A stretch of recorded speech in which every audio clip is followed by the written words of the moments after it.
चित्रकूट को अब सारे अयोध्यावासी जान गए हैं, इसलिए वे यहां आकर माया मोह बढ़ाने वाली बातें किया करेंगे, साथ ही यात्रा का कष्ट भी उठाएंगे। यह स्थान वैसे भी अयोध्या से ज्यादा दूर नहीं,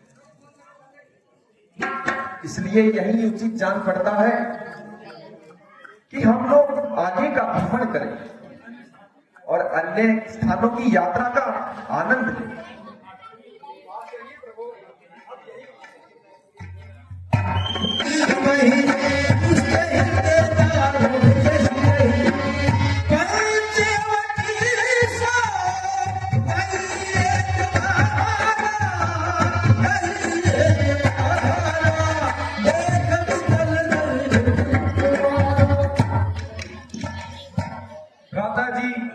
पंचवटी पर विधाता ने बड़ी ही विचित्र रचना रचाई है, मानो प्रत्येक वस्तु जीवन का रस लेकर आई है।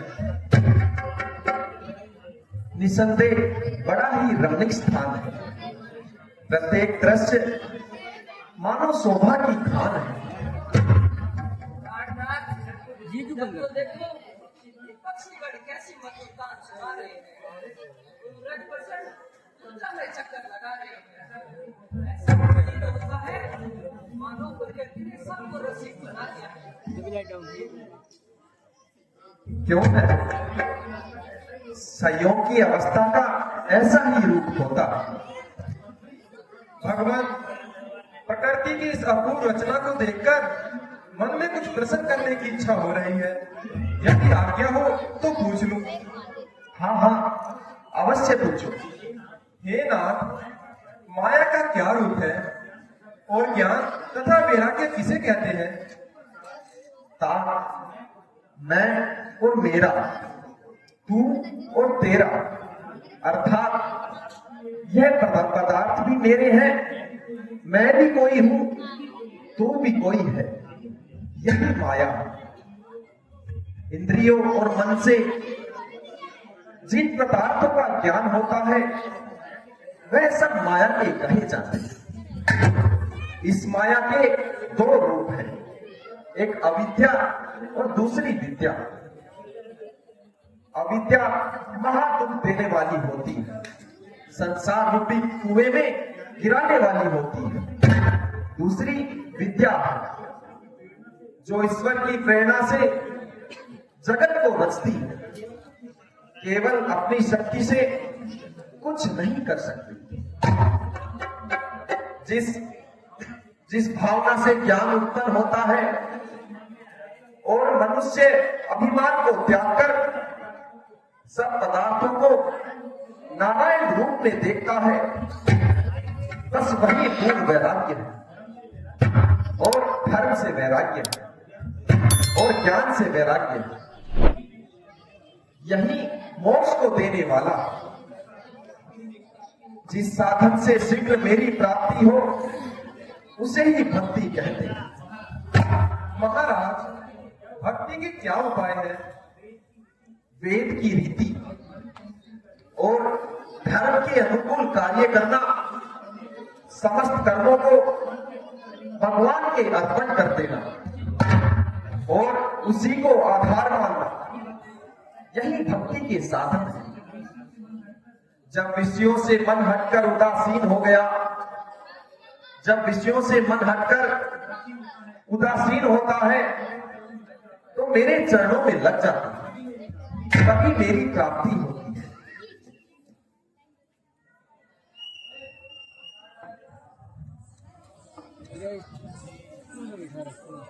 जीवन की आ गई बहार, मैं नई नवेली।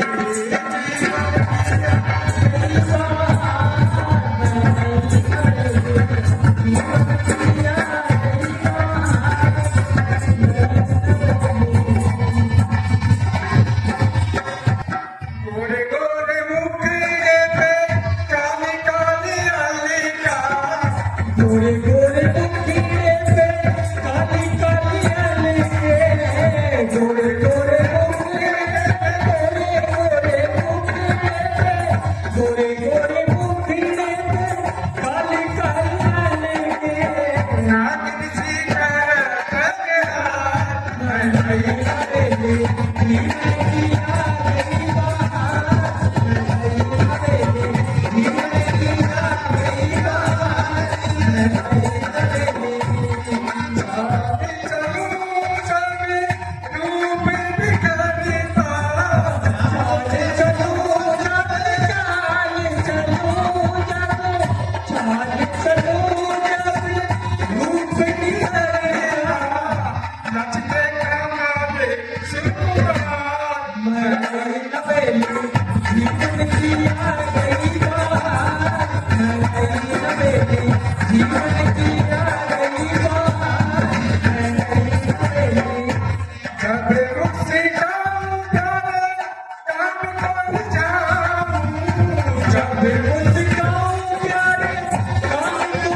सुंदर राजकुमार, तुम कौन हो? क्या तुम वास्तव में ही मनुष्य हो? देवी, हम महाराज दशरथ के पुत्र अयोध्या के रहने वाले हैं। कुछ समय के लिए वनों में रहने आए हैं। ये सीता जी हमारी धर्म पत्नी है और ये लक्ष्मण जी हमारे छोटे भ्राता हैं। कहिए, आप कौन है? मैं हूँ लंकापति राम की बहन। मेरे भाई का यही साम्राज्य है और मेरा नाम स्वरूप है। तो आप इस प्रकार भटकती क्यों फिर रही हैं? मैं फिर नहीं हूँ पति की खोज में। मेरे योग आज तक कोई वर नहीं मिला है, इसीलिए अभी तक मैं कुंवारी हूँ। किंतु देवी, वर की खोज करना तो माता पिता या भाई बंधु का कार्य है। स्त्रियों को तो अकेले घूमना भी नहीं चाहिए। श्याम किशोर, तुम कितने भोले हो। यदि मैं घूमती न फिरती तो आप जैसा सुंदर वर कहां से प्राप्त करूं? नहीं देवी, हमारा तो विवाह हो चुका है। अजी अजी, जरा इधर तो देखो। ये काली काली अटके, ये सुंदर सुंदर कपोल और ये मस्तानी चाल और ये मीठे मीठे बोल। नजर लागी हो राजा तोरे बंगले, नजर लागी हो राजा तोरे बंगले, नजर लागी हो राजा तोरे बंगले, तोरे बंगले, ओए तोरे बंगले, तोरे बंगले, तोरे बंगले, नजर लागी हो राजा तोरे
विषयों का आनंद नाशवान होता है।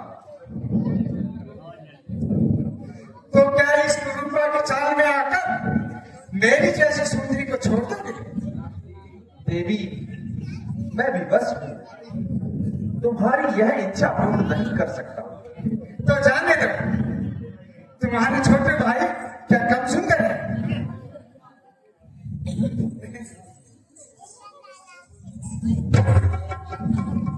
छोटे श्याम किशोर, उनसे तो केवल मैं छेड़ ही करती थी। वास्तव में मेरे योग तो आप ही हो। मुझे स्वीकार करो। हे सुंदरी, मैं तो उनका सेवक हूँ। तुम्हें सेवक के पास भला क्या सुख मिल सकता है? जाओ, अपना रास्ता देखो। ओहो, इतने निठुर हो गए। अजी जरा इधर तो देखो, ये कटीले नैन, ये लचीली कमर और यह सुकुमार शरीर, क्या ऐसी सुंदरी को देखकर भी आपका मन नहीं उठता?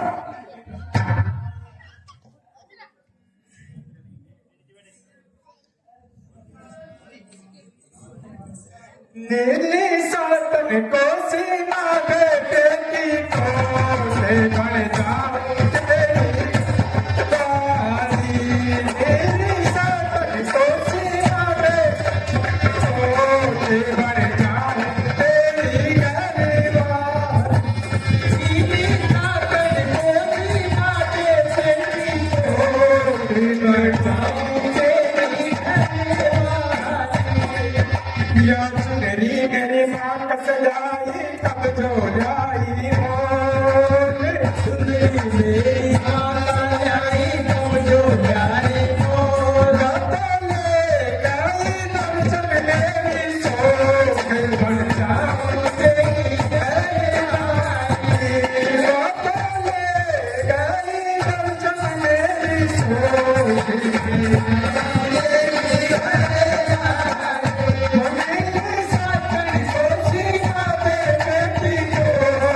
बन जाओ तेरी गरीबारी। या नथली मेरी माँ का सजाई को लाई मोल। नथली मेरी माँ का सजाई को लाई मोल। या नथली मेरी माँ का सजाई को लाई मोल। बातों ले गई सुनारी मेरी सोच गाँव मेरी हरियाली। मदीनी साजन बेटी माते बेटी कोट भगाओगे हरियाली।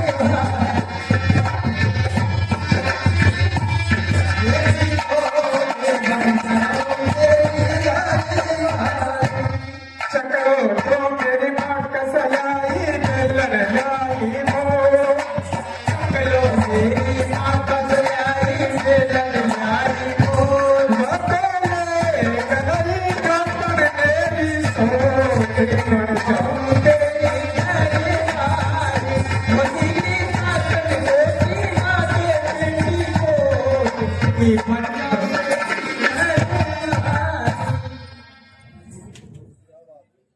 देवी, सुख बनकर सुख पाने की आशा ऐसी है कि जैसे भिखारी होकर मान की, लोग होकर सम्मान की, मेरे पास तुम्हारा निवाले नहीं हो सकता। मैं तो उनकी आज्ञा का पुजारी हूँ।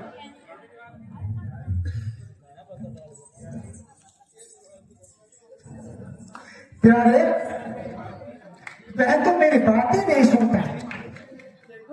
मैं मान जाऊं, अपनी दुल्हन का दिल मैं दुखाऊं। देवी, तुम देख रही हो, हमारी धर्म पत्नी हमारे साथ है, फिर हम यह अनुचित विवाह कैसे कर सकते हैं? क्यों नहीं कर सकते? हमारे यहाँ राजाओं की तो अनेक रानियां हुआ करती हैं। हाँ, होती है, किंतु वे वेद विरुद्ध कार्य करते हैं। हम ऐसा कदापि नहीं कर सकते। क्या तुम नहीं जानते कि तुम मेरे भाई के साम्राज्य में बैठे हुए हो? क्या तुमने आज तक रावण और खरदूषण का नाम नहीं सुना? यदि इस बार भी इनकार करोगे तो बिना ही मौत मारे जाओगे। देवी हमें क्षमा कर, जाओ कहीं दूसरा वर दें।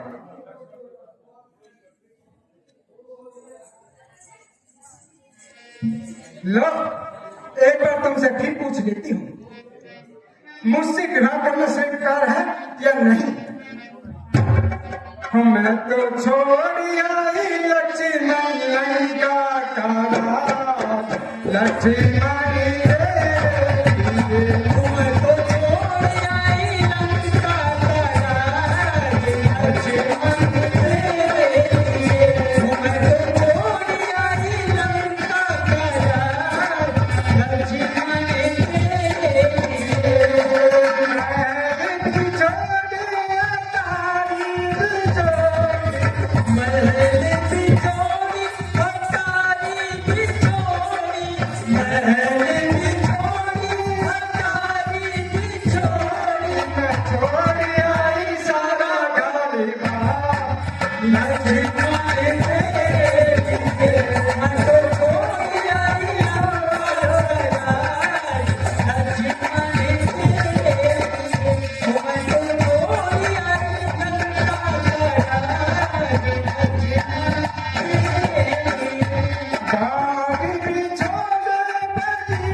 तेरे साथ तो वही विवाह कर सकता है जो अपनी लाज को छोड़ दे और संसार में सम्मान पाने की आशा छोड़ दे। चल दूर हो पापी ने नीचे महा, तू धर्म निभाना क्या जाने, तू धर्म निभाना क्या जाने, ओ भूलेगा भूलेगा नहीं बहना बचाना क्या जाने, ओ भूलेगा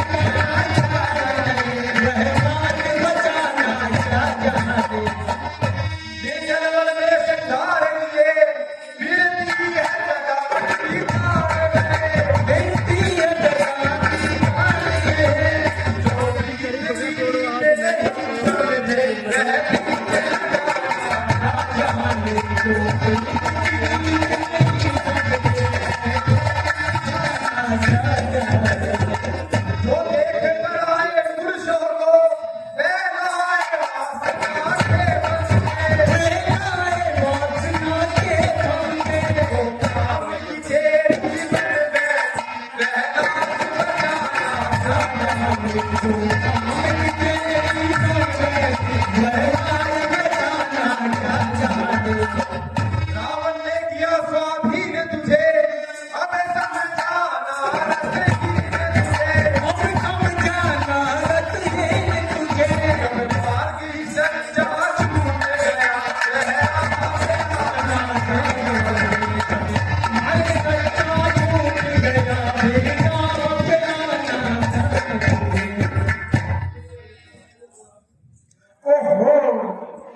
समझी।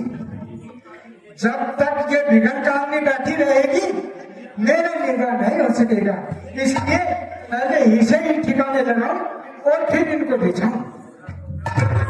ठहरो देवी ठहरो, जाओ अब की बार लक्ष्मण जी तुम्हारी अवश्य सुनेंगे।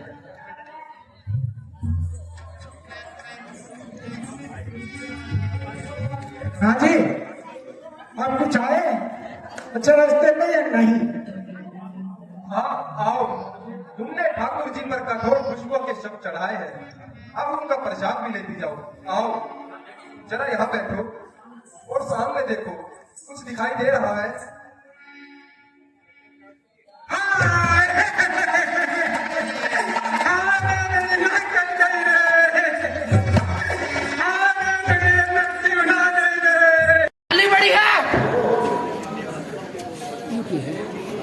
जो दूर दूर तक बंद हो रहा है। क्या मदीना दीवाना निकल गया है, रोजा भी पड़ा सो रहा है। लीजिए अंदाता, शराब हाजिर है। हाँ हाँ लाओ लाओ, जल्दी लाओ। बनाते साखी, बनाते साखी, सबको मिलाकर आज दीवाना। मजा है तभी पीने का, रहे चलता ही पैमाना।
क्या बात है?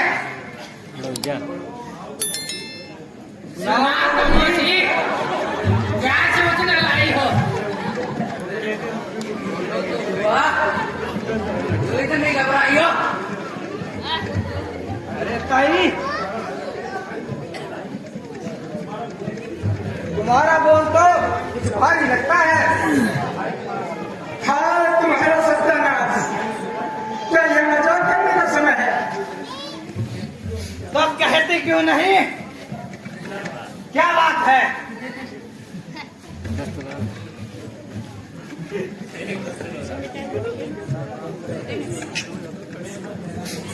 क्या बताऊं भाई, मैं अपना मन बहलाने के लिए दंडकपुर में गई थी। वहां पर अयोध्या के 2 राजकुमार आए हुए थे और अपने साथ एक परम सुंदरी भी लाए थे। मैं घूमती फिरती हुई एक दिन उसी ओर जा पहुंची। छोटे भाई लक्ष्मण ने कामातुर होकर मुझ पर दृष्टि डाली और मुझे अपनी बनाने को कहने लगा। जब मैं उसके चुंगल से बचकर भागना चाही तो उस अन्याय ने अपनी कतार निकाली और मेरी नाक काट डाली। ओहो, इतना नाक मेरे ही साम्राज्य के सीमा में और मुझ पर यह अन्याय। आखिर वह पंचवटी पर किस तरह चले आए? नीच पापी, मृत्यु के ग्रस्त।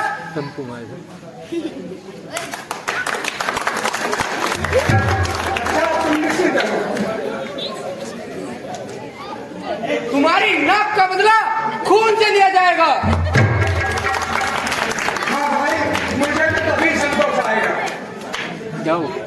अच्छा, सेना को तैयार करो और पंचवटी की ओर आगमन करो।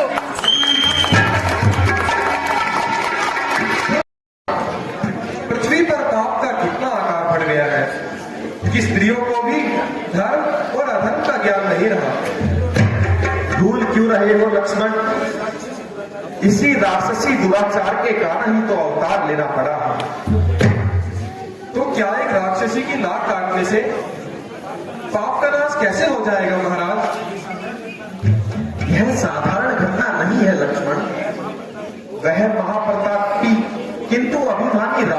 बहन है, उसकी नाक काटने का बड़ा भयंकर परिणाम होगा।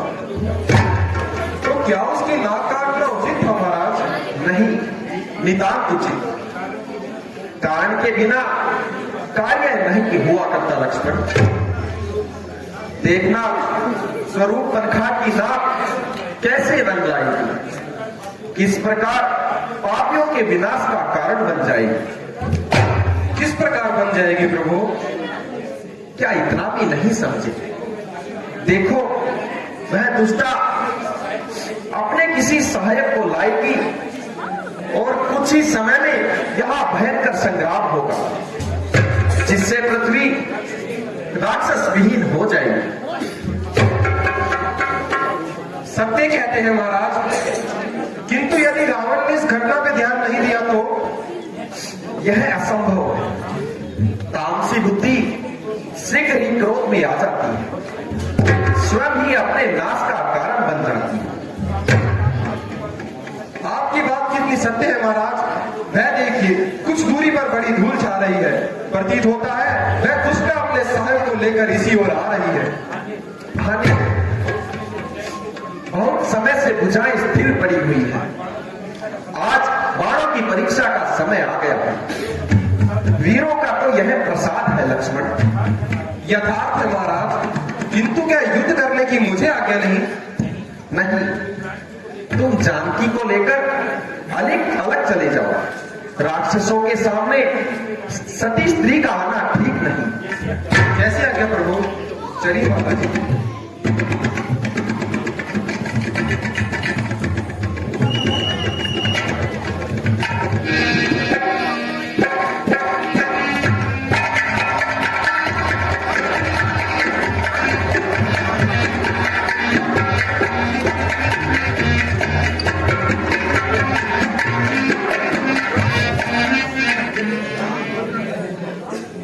राम, अभी तू बच्चा है, लड़ना क्या जानता है? अपनी छुपा स्त्री को ला दे और अपने घर लौट जा। ठीक है, बिल्कुल ठीक है।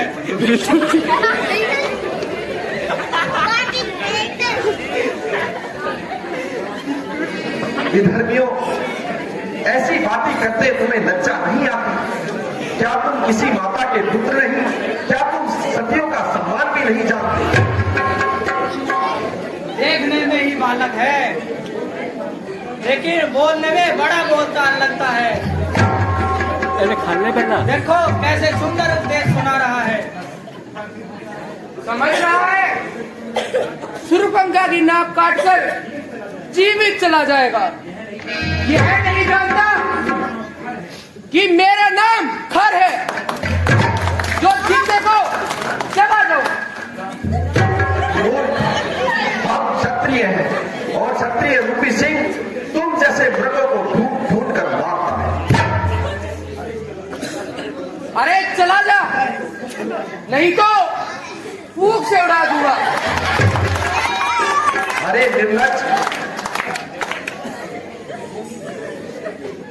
गूंगे की तरह पीस करके पल में मिटा दूंगा। चाहूं तो कुचल दूं अभी, मिट्टी में मिला दूंगा।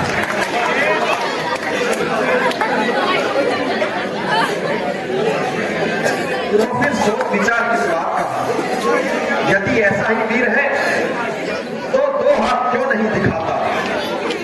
दो हाथ दिखा, नहीं तो उस नकटी की गोद में जाकर छिप जा। संग्राम में तो वीर मचलते नहीं देखे, बातों के तीर युद्ध में चलते नहीं देखे।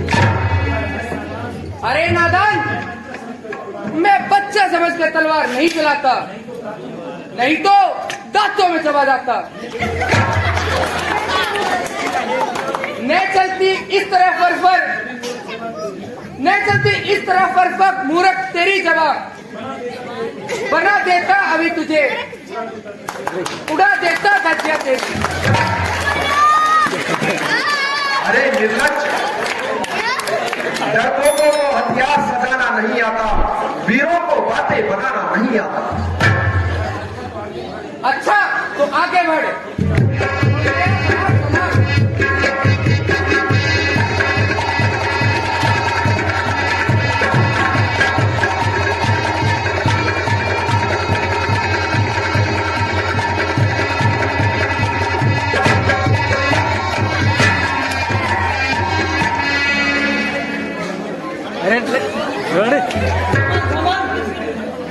अभी से इतना न उछल, खर को मारकर अब से न निकल। तू भी उसके साथ चल।